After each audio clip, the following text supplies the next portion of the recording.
Hi all, எல்லோரும் எப்படி இருக்கீங்க? நல்லா இருக்கீங்க நம்புகிறேன். இன்றைக்கி வந்துட்டு 4 கட் பேங்கிளில் வந்துட்டு நம்ம என்ன பண்ணலான்னா சில்க் த்ரெட் பேஸட் வந்து பண்ணி பார்க்கலாம். அதுக்கு வந்துட்டு நான் 2 4 கட் ஃப்ளாட் பேங்கிள் ரேப் பண்ணி எடுத்துக்கிட்டேன். அதுக்கப்புறம் இந்த மாதிரி கோல்டன் பீட்ஸ் வந்து பிக் சைஸ் எடுத்துக்கோங்க.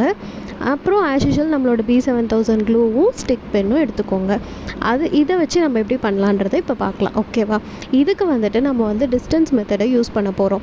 டிஸ்டன்ஸ் மெத்தட் என்ன அப்படின்னு தெரியாதவங்களுக்கு நான் வந்து கார்ட்டில் அட்டாச் பண்ணுறேன், அது என்னன்றதை பார்த்துக்கோங்க. ஸோ இந்த பிரேஸ்லெட் பண்ணுறதுக்கு நான் வந்து 4 சைட்ஸ் மட்டும்தான் அந்த கோல்டன் பீட்ஸை வந்துட்டு பேஸ்ட் பண்ண போகிறேன். அதனால் நீங்கள் அந்த டிஸ்டன்ஸ் மெத்தட் ட்ரா பண்ணி வச்சுருப்பீங்க இல்லையா, அதை வந்துட்டு எடுத்துக்கிட்டு நீங்கள் வந்து 4 ஈக்குவல் சைட்ஸை வந்துட்டு யூஸ் பண்ணிக்கோங்க. நீங்கள் 6 கூட யூஸ் பண்ணலாம், பட் நான் இங்கே வந்து 4 சைட்ஸ் மட்டும்தான் நான் யூஸ் பண்ண போகிறேன்.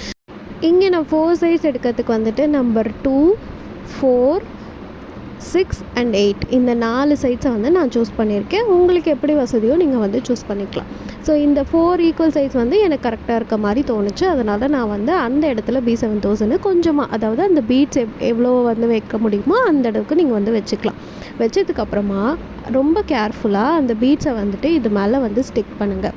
இந்த மாதிரி இப்போ நான் காட்டுறேன் பாருங்கள். அந்த மாதிரி நீங்கள் வந்து ஸ்டிக் பண்ணிட்டீங்க அப்படின்னா அதை வந்துட்டு எந்த ஒரு டிஸ்டர்பும் இல்லாமல் ஒரு ஓரமாக எடுத்து வச்சிடணும்.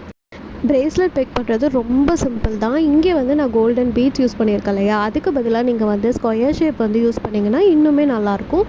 எனக்கு வந்துட்டு இந்த கோல்டன் பீட் யூஸ் பண்ணுறது வந்துட்டு ரொம்ப கம்ஃபர்டபுளாக இருந்ததுனால நான் யூஸ் பண்ணிக்கிட்டேன். நீங்கள் ஸ்கொயர் கூட வச்சு யூஸ் பண்ணலாம்.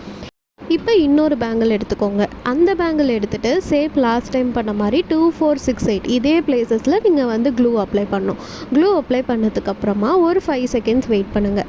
ஏன்னா வந்து அந்த க்ளூ வந்து கொஞ்சம் வந்து அதில் அப்சர்வ் ஆகட்டும். அப்சர்வ் ஆனதுக்கப்புறமா அந்த பீட்ஸ் வச்சுருக்கோம் இல்லையா, அந்த பேங்கிள் மேலே நாம் வந்துட்டு இதை வந்து நம்ம வந்து பேஸ்ட் பண்ண போகிறோம். ஸோ எப்படின்றத பாருங்கள். இப்போ இதை எடுத்தாச்சு. ஸோ வந்துட்டு கேர்ஃபுல்லாக இன்னொரு பேங்கிள் மேலே நம்ம இதை வைக்க போகிறோம்.